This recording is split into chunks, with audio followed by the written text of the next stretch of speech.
girlfriends. Welcome to another episode of Girlfriends and Goals. We're your hosts, Miosha and Samaria. This podcast is a space where we'll talk about friendships, life goals, a little bit of pop culture, and all things womanhood. So we're going to jump right into our first segment today, which is called Girl, What's Good? And in this segment, we talk about things that we've been loving for the past couple of weeks. It could be a book, a show, a bottle of wine, anything that we've been loving. So Samaria, what's been good with you? Okay, so this week in season 3 of You came out. I don't know if you watched that show. We've never talked about it before. I feel like you've been trying to get me to watch it and I just haven't gotten around to it. Yeah, you have to, girl. So yeah, that's been what's good with me because I've been watching that. I haven't finished it yet. I think they have 10 episodes. Now I'm on episode 7, but that's what's been really good with me. I spent yesterday trying to binge watch it. But I be tired, girl. So if you're like Miosha and you have not watched You, there are 3 seasons. So you got enough material. Go ahead and watch it. But yeah, Miosha, what's good with you? So I'm actually switching my girl what's good at the last minute, being that you mentioned a show. Yeah. So I guess I'll save my other one for a different episode. But what's been good with me is I've been bullied into watching Squid Games. So unless you've been under a rock or just not on Netflix within the past couple of weeks, then you may not have heard of it. But it's the number 1 show on Netflix. I think it's been that way since it came out. Yeah. And I'm one of those people where I don't necessarily have to rush and watch something right away because I don't have a lot of free time just to binge watch TV anymore. But yes, I've been bullied by the people in my life. It was a show where I'm like, yeah, that seems interesting, but I'm not a scary movie or show type of person. I just don't like consuming that type of content, which is weird because years ago I was really into true crime podcasts, but I digress. I prefer not to watch shows that are like horror or killing people, but it is good. I think I'm on episode 6 or 7. And I say that I was bullied into watching it because literally everyone's talking about it. You can't go on social media without seeing some references to it. And the very special person in my life has made sure like you're gonna watch the show. So I haven't finished it yet, but I will say it is good. And yeah, that's been what's good with me. What's funny is we asked on our Instagram stories, like, what are some Netflix shows that you guys have been watching, and your significant other submitted that. So I believe you when you say you were bullied. See, and it's not that I don't enjoy watching shows that are trending or popular. It's just the premise of the show just isn't something that I would naturally seek out. And him and I, we don't watch that many shows together, but if it's like a really popular show and he likes it, he's going to keep asking me about it until I sit down and watch it. So I'm almost finished with it. I think I'm on episode 6 or 7, and it is binge worthy. I will say every episode does leave you like, okay, I need to know what happens next. So yeah, I'm usually the person who's on trend. Like if something comes out and the whole internet is watching, I'm that person to watch. I just haven't had the capacity to do that. So I'm way behind on Squid Game. The only reason why I watched You was because I've been waiting for, I think it's been over a year for that season to drop. Yeah. So I've watched the first 2 seasons and I just need to know what's happening with You. So that's why I committed to that. But it's going to take me a minute to get to Squid Game. And then Insecure is starting next week. So that's going to take up some time. So Girl, they be killing me when they be waiting a year, 2 years in between these shows. It's like, I understand y'all have work to do, but how y'all going to release all this good content? I think the one that takes the cake for me is always Game of Thrones, how they waited it had to be at least 3 years. Okay, so that's the one trend that, besides Squid Game now, but that's the one thing that was trendy that I didn't watch. Okay, also Power, I think was trending for a while, and I wasn't really into that. But I will say, I don't think Power made people wait 2-3 years in between. I kind of fell off of it, but I don't remember it being that long in between seasons. But I will say the length of time does make me like, oh, like, come on, I'm ready. I'm ready. So when it finally comes, you're ready to binge watch. So Yeah. Speaking of, just based on when this episode is dropping, Insecure is coming out again. And if you follow our Instagram, you know that it's our favorite show to watch together. If you don't follow our Instagram, what are you doing with your life? No, I'm just kidding. But you should go ahead and follow us, because every Monday after the episode airs on Sunday. So every Monday we'll be going live to discuss what happens in the episode. So yeah, please follow us on Instagram at Girlfriends and Goals Podcast and join in on the conversations, because you know we're in for a ride. I know it's exciting that it's coming back, but it's also kind of sad because we know it is the last season, but I'd rather they end on a high note. So, and I know they're going to make us upset. Like I already know we're going to be upset. So I'm just preparing my heart for that. All right, so we're going to jump right into today's topic, which is friendship red flags. And on this podcast, we talk about friendships throughout womanhood. And specifically, Samara and I have been able to showcase specific portions of our friendship and how it's grown and developed over the years.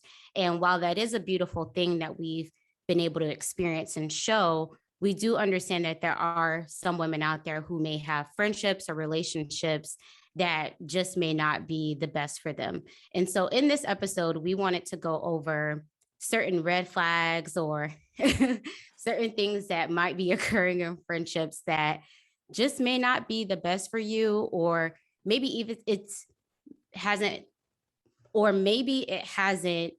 always been that way. It's things that have popped up over time where it just may be like, girl, this just not it for you anymore. So Samaria, I wanted to start with you, and I'm going to pass it over to you to share some of your friendship red flags. Okay, so I'll do my first one. Okay. And it's funny that we're doing this because there's been like this trend on social media of like the red flags. But this idea existed before that trend started, y'all. So anyway, so my first one was like, if you're always starting stuff in public or like doing things to make other people uncomfortable. So for example, there are a group of us and maybe something happens and you want to make a comment about it, but you know that it would kind of make things awkward for everybody else. Instead of reading the room, you're like, I'm going to make this comment anyway. And that's a huge red flag for me because I don't like all that drama, around me. So it's like, if you say something and whoever those people are, now they're responding and y'all are going back, back and forth, don't expect me to jump in and be like, oh, well, that's my friend, so I had to say anything. No, you could have just left that alone. Like, you did not have to engage.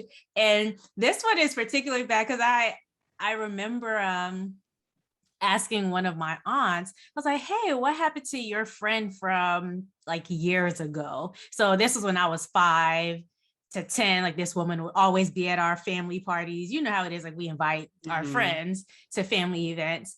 And I was like, what happened to her? She was like, oh, we're not friends anymore. I was like, what? You would have thought this one was in our family. Like, what happened? And exactly what my aunt said was because when we would go out, she would be wanting to pick fights with other people. And I didn't like all of that. And I'm like, yes, auntie, I feel you, because who does that? So you just kind of have to read the room. And even if it's something where it's like on your heart to say, or like you feel like, well, I have to get this out. If you're with other people and you know that it would put them in an uncomfortable situation, maybe just let it go. Like, it's okay. So yeah, that's my first red flag. Yeah, I think it also has to do with just personality types, where some people just feel like they have to say their piece on it. And especially if they feel like they're right or someone else has been wronged in a situation. But it could potentially just derail the whole night or the whole plan for the day if you just can't let something be. So I definitely get it.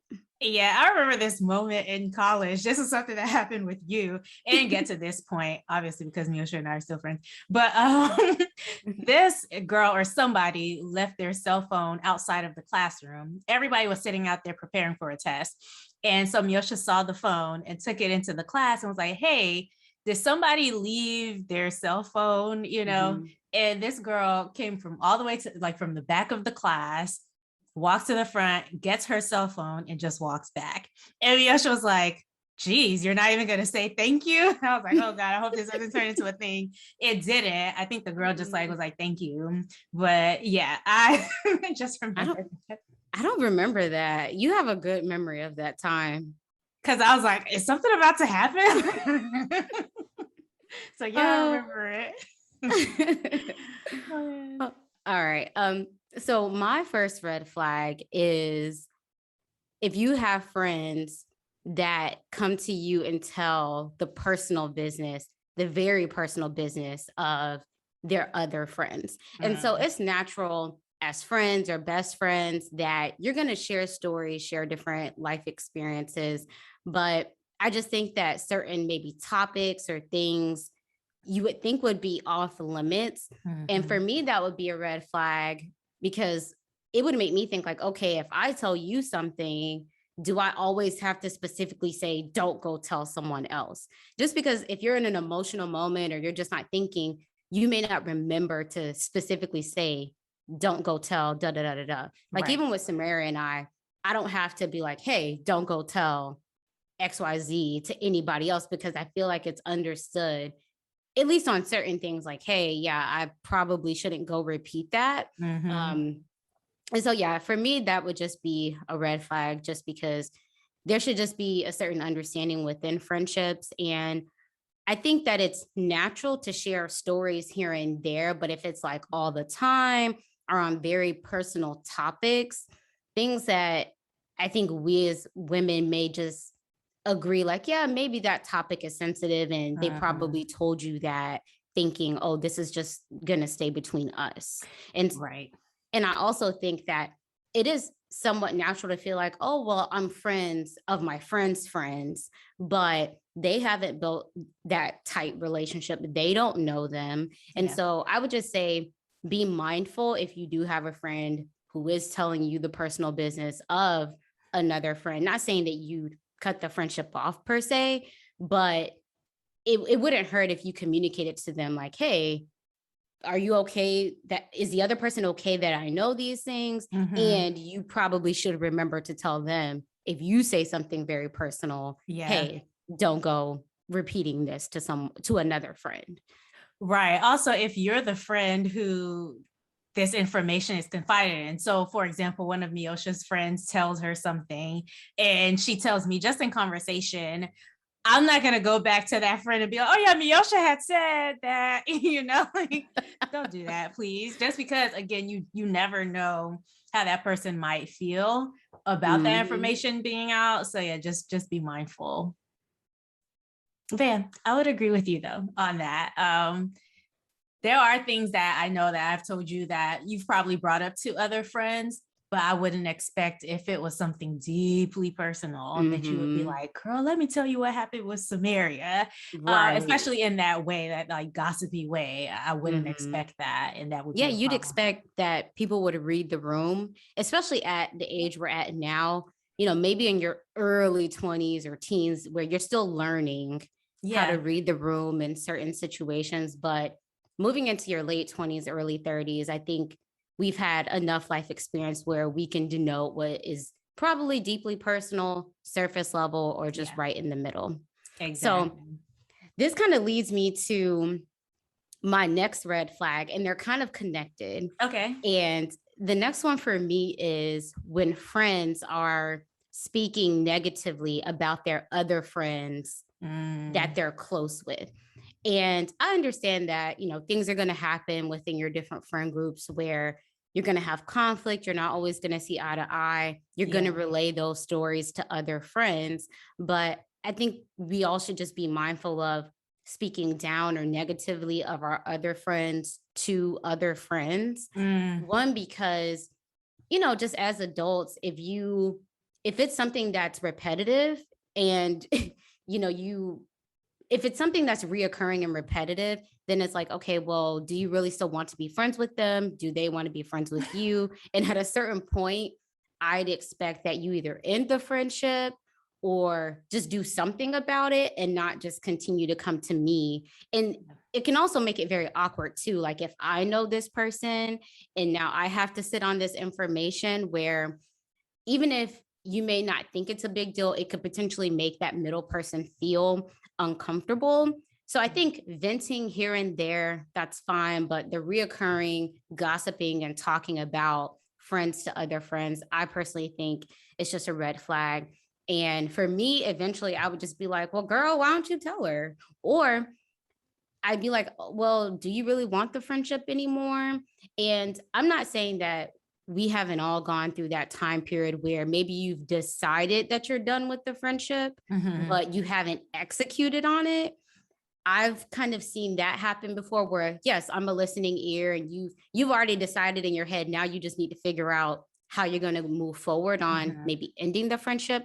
Then yeah, I'll be a listening ear as you kind of go through that process. But if you're not even at that point and you're just talking about the person, it's like, girl, woman up, say something, or don't be friends with the person anymore. Just do something, but don't just keep running to me about it. Yeah. And it's one thing to say, oh, this person did this like negative thing, and I'm trying to figure out how to like sort it out, versus, oh, she's a this and a that, because one is specifically talking about, hey, this was just something that she did. And I have to come to terms with that thing that she did. Do I want to associate it with her character or not? Was it just like a one-off thing? So yeah, that's one thing. But then to be like name calling and saying, oh, this is just how that person is. I don't think that's a good trait at all. So my second one would be people who like give backhanded compliments or are low-key shading you. Like I remember, so this is back in high school, and I have always like my body has always looked a certain way.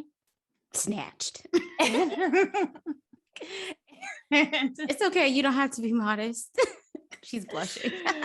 I did not say snatched. Miosha did, but I was like a little younger than the girls in my group. And I remember one of them saying, oh, if you already look like that now, then you're probably going to be overweight when you're a particular age. And I was just like, dang, ain't no hope for me. Like, I'm going to just be overweight. Like, but yeah, those little things, it's like, if my body size just say that, like, it's okay. You don't have to say that, oh, you're going to look like this at a certain age. And I've always still looked the same. That age has come and passed, and I still like look the way that I look. So yeah, it rubbed me the wrong way. And hopefully this isn't something that people run into now, like at older ages, like late 20s and early 30s. But just beware of those like shady comments that are being made, whether it's about like your career, your appearance, your whatever, especially if it's a moment where you've accomplished one thing and they use that moment to throw shade on another area of your life. For example, oh, I just got this promotion and it's going to come with this pay raise or whatever. And then they're like, okay, girl, look at you. You always climbing up the corporate ladder, but you can't find a man, like stuff like that. Like things that are like joking. This is what got Issa and Molly in trouble, because it was like little comments like that were being made back and forth. And I don't like that at all. So though that would definitely be a friendship red flag for me. Yeah. Like my friends, I need you to be my cheerleaders. Like line up, get in line, know the routine, because I'm going to be, when it's your time, or I'm going to be your cheerleader. So yeah, the shady backhanded comments are a big red flag. So my next one is somewhat related to that. I think connected. Okay. It's be mindful within your friend group about unchecked or unresolved insecurities. And the reason why I say it's potentially connected to your last red flag around the shady, backhanded compliments is I think sometimes, I mean, we all have insecurities, things that we wish to change about ourselves, things that we wish were different. And sometimes we can, project or have certain behaviors where those insecurities come out in different situations. Yeah. I'm not talking about, oh, I wish I was taller or I wish something very simple. Yeah. I'm talking about things that are a little bit deeper than that, where we can start to project onto other people. So in your situation with the young lady, she mentioned something about your body being whatever. Now, I don't know this person and what she looks like, but I think sometimes it's subconscious. Like we may feel certain things about ourselves, and then we can be making comments about other people and project, not even doing it on purpose, and projecting, oh, well, you're probably going to be big when you get to XYZ. If that person is already feeling self-conscious about their body, Right. You were perfectly fine with the way your body looks and how you feel. I just think sometimes it's genuinely just subconscious and we don't always think about it.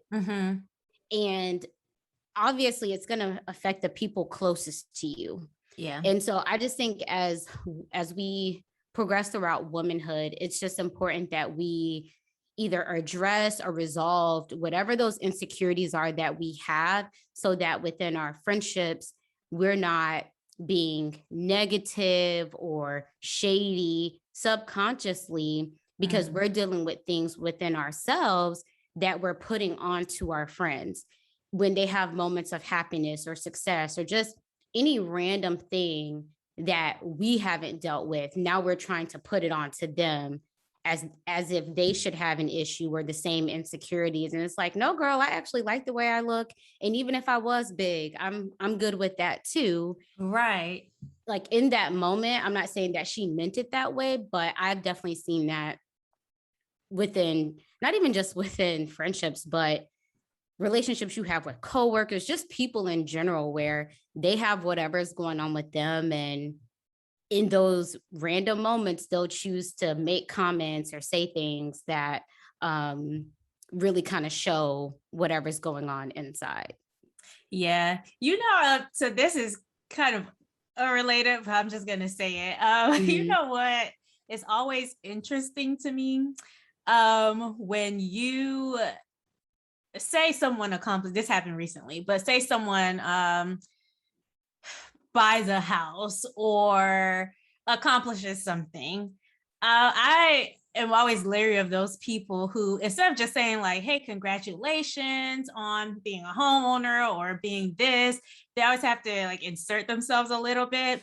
So it's not just, oh, congratulations on being a homeowner. It's congratulations on buying your home. We bought one in that same area last year, and it's just been the highlight of our like existence. It's like, great. I think some people genuinely mean it, in a great way. Like, oh, I just had a baby. Welcome to motherhood, something like that. But there are instances where people are just like doing the most. And it's like, type congratulations and go. Like, go on about your business. Like, right. Like no one asked you. Like, right. That's great. But I know what you mean where, some people, every single time someone said something, like, oh, I just lost 10 pounds. Oh, well, they mentioned that they just lost 50 pounds. It's like, you're having to insert yourself. Just be happy for that person and move on, and be mindful of that, because over time within a friendship, it can feel like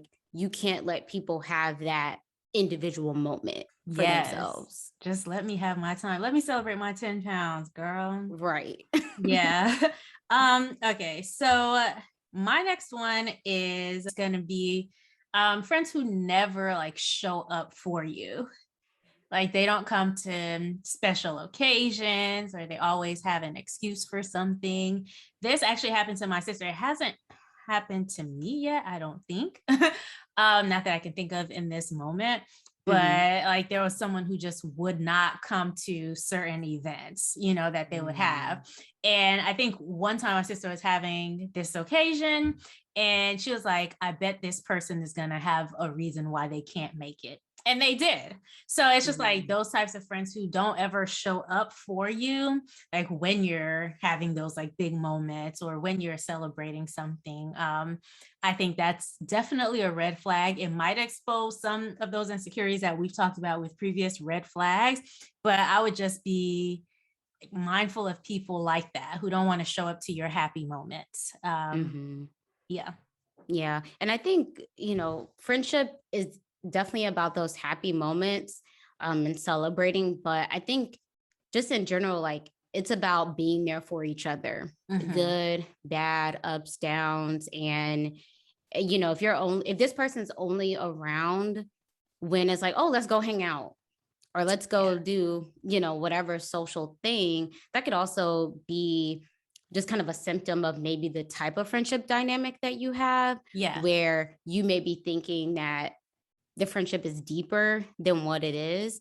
And this Mhm. person just kind of sees it as surface level while you're continuing to try to like really include them in your life.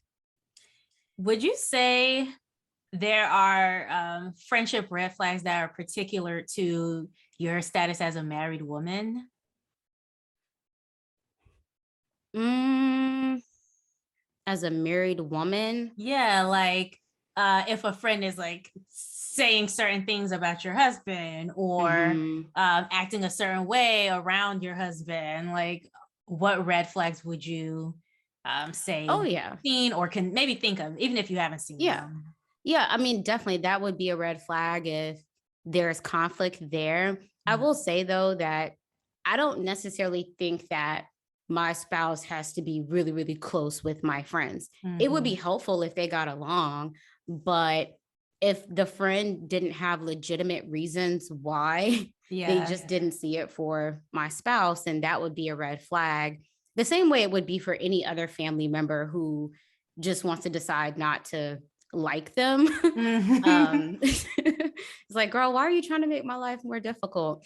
But I will say though that I've heard that, like once you get married, you should be flocking together with other married people just so Hmm. that you can be aligned in that way.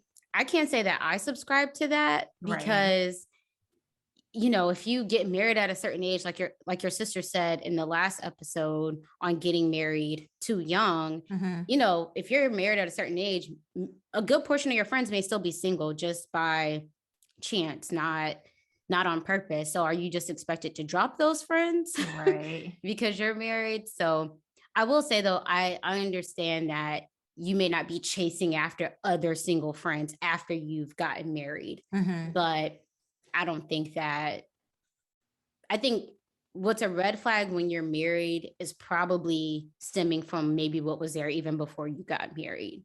So, Gotcha. One of the things that I'm mindful of, just because I think it's something to be mindful of, not because of anything you said mhm. to me, but I am always like mindful of how often I text your husband. So if it's Oh. not like even for his birthday, I'll text you and be like, tell him I said happy birthday. And it's funny because I'm like, text him. Why All are y'all right. texting But I me? am like very mindful of that. Like I'm either Mhm. texting both of you, texting you, or if I want to surprise you with something, then for me that's Mhm. but it for me it's because he's not my friend directly. Right. You're my friend and he's, Yeah. attached to you. So he's my friend by association. But And and I can appreciate that. I think it's because of my personality type and all the people who are very close to me. Like I trust you all. And mhm. for me, I actually enjoy my friends being close with my spouse. It just makes life that much better and easier in terms of, merging friendships and marriage. But I could definitely see like if I wasn't okay with that, that would be helpful for our friendship because then I wouldn't have to explain to you like, girl, don't be texting my man. That'd be such an awkward conversation, but Yeah. we can't just assume that everyone feels the same way that we do. Mhm. So, what other red flags did you have for friendship? okay, my next one is whenever friends always want to use you as an emotional or conflict dumping ground. Hmm. And I think that it is definitely important to be supportive of your friends, be a listening ear. But I think when a person is only calling you with drama or something's wrong, something's bad, and they're Hmm. not mindful of whatever you have going on in your life, the timing for you. I think that that can be a red flag that can be worked through, but it's still a red flag nonetheless. Yeah. I think one of the keys, in my opinion, to a long lasting friendship is kind of respecting boundaries of your emotions and time, and just being mindful of each other. And there's not to say that there won't be seasons where you have to be more of that listening ear and vice versa, but Yeah. it just can't be a one-way street all the time. And you can't just immediately get on the phone and be like, girl, this is what happened. And ooh, da da da da. And you haven't even said, like, hey, is this a good time for you? Are you feeling okay? Yeah. And this is one of the things I love about my friendship with Samaria is that we're both very mindful of each other. They, I'm not going to say that there hasn't been times where we've both really needed each other in that moment. Be like, girl, we got to talk about this right now. Those moments have definitely happened, but Yeah. on a routine weekly basis, we try to make sure that, hey, okay, Miosha is in a good space to talk about something like this right now. Yeah. Samaria is cool to talk about this. Oh, she has time. And there are times where we just don't feel like talking and we don't have the energy, and neither one of us takes it personal. Like, girl, I Mhm. just don't even feel like talking right now. Okay, cool. We'll table it until the next time, to the point where we have to like write it down. Otherwise, we might forget. We do have a note. It's called "Don't Forget to Tell Samaria slash Miyosha," and we put like little blurbs of what we want to explain to the other person in the next conversation. Yeah, yeah. And so, yeah, I think it's a red flag that can be worked through, though. I think you just have to have open communication, like, hey, girl, every time you call me, it can't be all this stuff, because we do absorb things from each other. Yeah. And so I think just be mindful of it and definitely be there for your friends, but it just can't always be like a dumping ground Yes. in a one-way street. The last thing that I have, and I just thought about this, this is just a red flag for me. It might not be for anybody else out there, but I'm often careful with people who are like, "Oh, my cutoff game is strong," just because it puts me in a position where I feel like I could do something to you. And it could be something where you could have just said, "Hey, you did this," and I would be so willing to apologize. Like, "Oh my God, I didn't even know I hurt you when I did that. I'll keep it in mind. I won't do it again." But you don't even give me a chance. You're just like, "Oh, I'm cutting her off." And it's like, what did I even do? Like, for me, if that were to happen, I'll be like, okay, I don't feel like I lost a friend. And Mhm. honestly, it makes me feel like whatever I did, since I don't know what it is, it couldn't have been like such a huge deal. Like, it just kind of puts me in a place where I'm like, I don't want to be around someone who's not adult enough to communicate that Mhm. this was a problem, because I feel like I'm such an easy person to deal with that. Like, if you come to me and say I hurt you, I would be like, "Oh man, like my Mhm. bad." I have no problem apologizing. I don't want to hurt anybody. So yeah, that's something that I would be a little bit leery about, just because I like my friendships to go long. And if you're a person who's Mhm. like, "My cutoff game is strong," then I feel like you were in my life for no reason. Yeah, and it feels like you're walking on eggshells too. And Yes. like, dang, I can't make not one mistake or a misstep. We're all human, and at any Yeah. moment we could just be done. And it makes you feel like, okay, well, is it worth investing so much time, energy, and effort into building this, knowing that Yeah. it could just be cut, Mhm. at any moment? So. Exactly.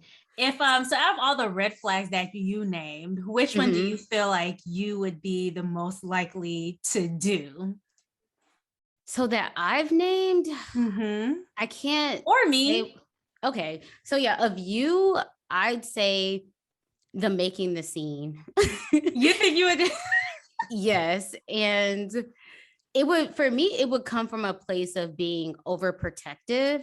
Okay. Like, I can't say that I go around making a scene just because, but if we were in a situation where someone wronged you or hurt you in that moment, like I'm definitely that person where I'm not going to turn completely up, but I'm going to say something. You are. I actually love this about you because it like over the years has turned me into the person where when I'm in those situations, I will speak up more now. But I do have a few people around me who are like that. Like they won't cause a complete scene, but they're not gonna let somebody just talk to me any kind of way. And I appreciate that. Yeah, and it's not that I'm your bodyguard, but I also know that that's an aspect of your personality that has developed over time. And it's like, yeah, like in that moment, especially if you've been wronged or someone's trying to hurt you or do whatever, I'm definitely going to say something. I'll address it. And I'm just not going to let anybody hurt you or walk all over you. So, yes, I would be that person to probably make a scene, but not to the point where it would ruin our friendship. So. Right. What about you? I think mine would be missing events just because of me being such a homebody and an introvert. I try my best to show up. I really do. But I think like if I was at the last event, maybe I don't have to be at the next one. And so that, even though it's something that I try to check, if there were any of these that I, was likely to commit, it would be that one, missing some events. I'd say I'd agree Yeah. because you are definitely more of a homebody, but you wouldn't be the friend to miss like big life moments or Right. big things. But don't be shocked if Samara is like on her couch or in her bed like 6 o'clock on a Saturday. She's just not a social person in that way. Yeah. But I think it also helps that the people who you are friends with, I think, kind of understand that about you. Yeah. And for us, I'm like, yeah, I'll keep inviting her and she'll probably say yes like 3 out of the 10 times. And that's fine because I have other friends. And if I say yes, I'm going to show up. So I'm not going to Yes. just not show up or stand you up or whatever. I'll show up to those 3 ones. Yeah. Thank you guys so much for tuning into this episode of the Girlfriends and Goals podcast. If you haven't subscribed already, please go ahead and do that now. And if you're listening on Apple Podcasts, make sure to leave us a 5-star review. If you're watching on YouTube, make sure you like this video and subscribe as well. Also, our time together does not have to end here. You've heard our thoughts on this topic, but we'd love to hear your thoughts as well. So make sure you follow us on Instagram at Girlfriends and Goals podcast, where we'll continue this conversation throughout the next week. Also, don't forget, if you watch Insecure on Sunday night, Monday nights, we will be going live on Instagram to talk about the episode. So you definitely want to follow us on Instagram. Until next time, bye. Bye.